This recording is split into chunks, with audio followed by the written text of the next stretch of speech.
and murder. Charlie Benjamin was ultimately sentenced to life in prison. Their friend John, who knew about the plot but didn't go, was initially charged with conspiracy, but exchanged testimony for immunity from prosecution. Once arrested, Chris was read his rights at the Fenton Police Department in Jefferson County, Missouri. The first 2 hours of the interrogation weren't taped, and all of the investigators were eventually asked by Chris Simmons to leave so he could be left alone with the lead detective. Apparently, it was at this point that he confessed, agreeing to repeat this statement on tape.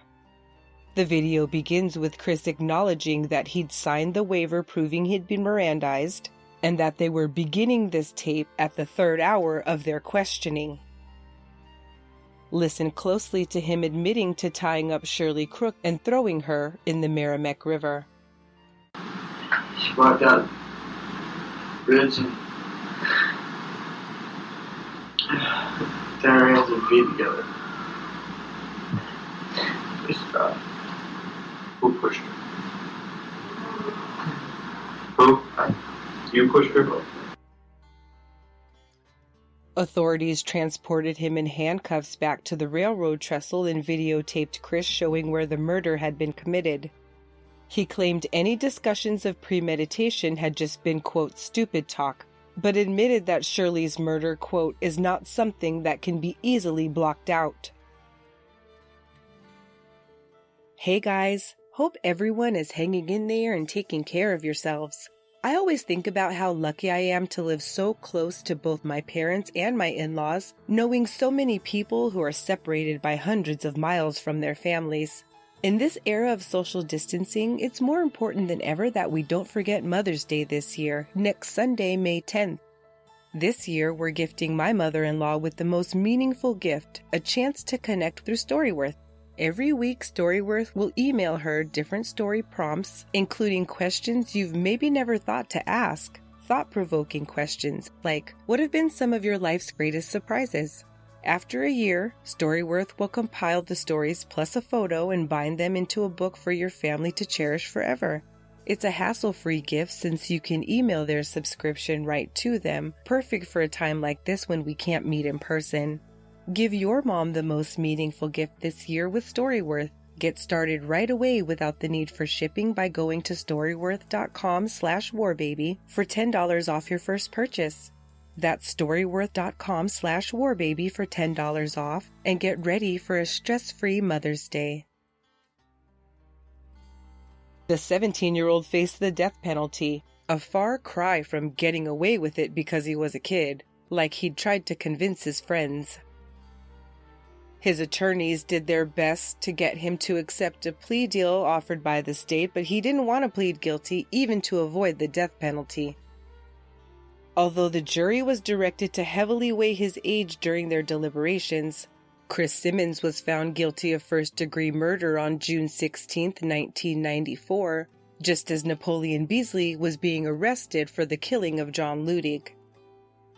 Quoting directly from Chris's 2001 Eighth Circuit appeal, the jury found 3 statutory aggravating circumstances. 1. The murder was committed for the purpose of receiving money. 2.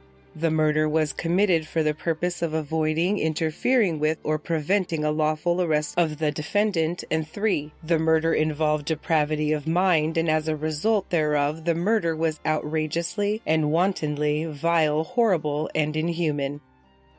He was to be executed for his crimes, scheduled for May 28, 2002, the very day Napoleon Beasley was executed. A motion for post-conviction relief followed, which was denied. An appeal of that denial, the conviction, and the death sentence came next, although all were upheld by the state Supreme Court. The defense next sought habeas corpus relief, which the district court rejected, but the Eighth Circuit Court did look at whether Chris's confession was coerced, whether the victim impact statements read in court were discriminatory per the Constitution, and whether the prosecution's closing arguments during the penalty phase violated the Eighth Amendment. It was determined that the prosecutor's closing was indeed improper. He implied that one reason the death penalty should be imposed would be to keep Chris's younger brothers away from his influence, for goodness sake. The boys were 10 years old and younger at this time. They even testified at trial. But none of the issues raised in the petition were found to have merit. The district court's decision to dismiss it was upheld by the Eighth Circuit, concluding Simmons versus Bowersox. Once the Supreme Court began hearing arguments in Atkins v. Virginia in early 2002 looking to abolish the execution of the, quote, mentally retarded, Chris's defense filed a new petition for post-conviction relief. His attorneys insisted his impending execution be stayed while Atkins played out. The same assertion of lessened culpability being argued there could impact juvenile sentences as well, and the Missouri Supreme Court agreed. They overturned his death sentence and commuted it to life without parole, saying, quote, "A national consensus has developed against the execution of juvenile offenders as demonstrated by the fact that 18 states now bar such executions for juveniles, that 12 other states bar executions altogether, that no state has lowered its age of execution below 18 since Stanford versus Kentucky in 1989, that 5 states have legislatively or by case law raised or established the minimum age to 18, and that the imposition of the death penalty has become truly unusual over the last decade." As we learned in the last episode, Napoleon's defense team tried the same, but Texas didn't have the same outlook, and his execution went on.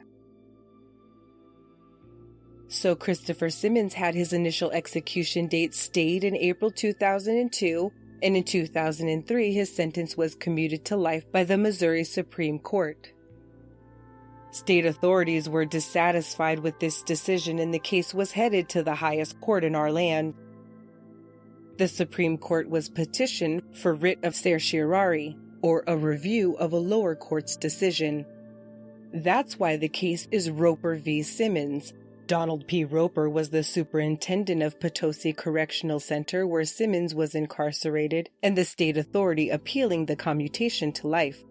The Supreme Court began hearing arguments in the fall of 2004 and was closely monitored by parties like the American Medical Association, the American Psychiatric Association, the National Association of Social Workers, and the National Mental Health Association, along with the usual cast of international players such as the Dalai Lama, the Pope, and Archbishop Desmond Tutu of South Africa. It's been 60 years since Trope v. Dulles required justice to lay a foundation for how to determine violations to the Eighth Amendment of the U.S. Constitution. In the Supreme Court's opinion on the case, Chief Justice Earl Warren determined that, quote, "The amendment must draw its meaning from the evolving standards of decency that mark the progress of a maturing society." When considering whether executing 16 and 17-year-olds violated the Eighth Amendment, several factors were investigated. They looked specifically at the biological aspects of adolescence, once thought to be mostly a social transformation. While puberty is considered the more physiological aspect of growing up, adolescence was perceived as a more, quote, social phenomenon shaped by parents and peers and experiences. Research submitted in Roper v. Simmons looked to change that perception. The American Psychological Association submitted an amicus brief providing the court with research data and expert opinions regarding the ability of juveniles to control their impulses, weigh risk and consequences, and orient properly among peers. They also pointed out that children and teens are more vulnerable to being coerced into a false confession. Magnetic resonance images were introduced to assert that the human brain continues to develop well past the age of 12, which experts once thought, and well into the next decade of life. These were brain scans done every other year for over 10 years, then compared. The court reviewed the evolving standards of decency in our society, including the historically downward trend of states utilizing the death penalty for juveniles. Even when an option, fewer and fewer states had been presenting it as an option, and when presented, fewer and fewer juries were recommending the sentence. Then there was the international outrage that needed to be taken into consideration.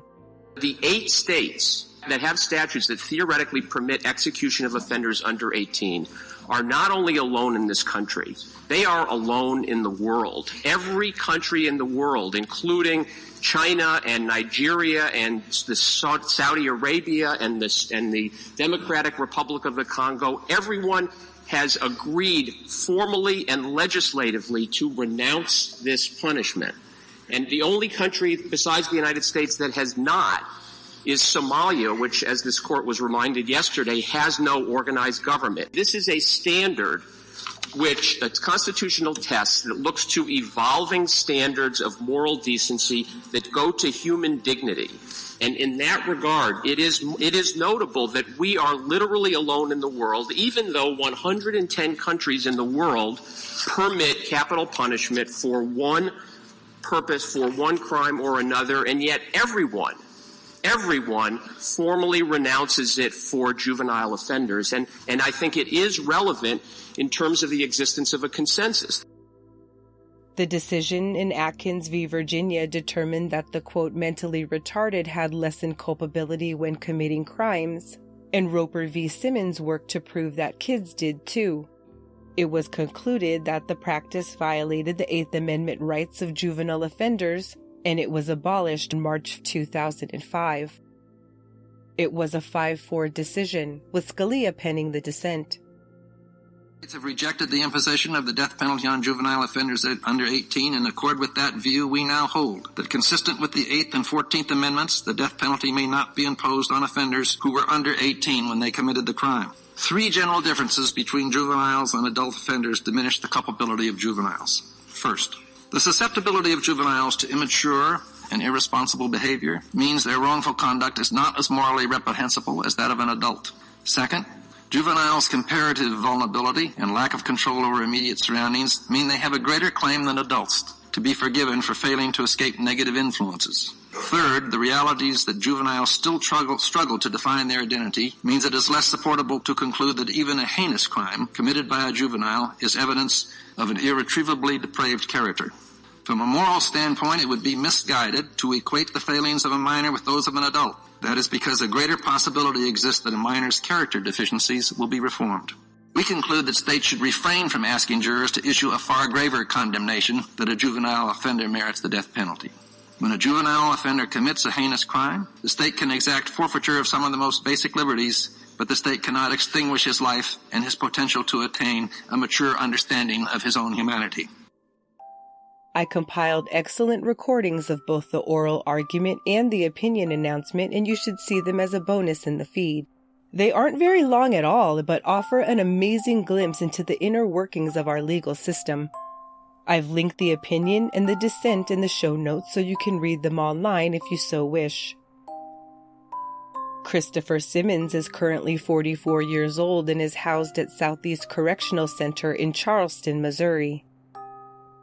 Charles Benjamin is 42 and completing his life sentence at Eastern Reception Diagnostic Correctional Center in Bonne Terre, Missouri.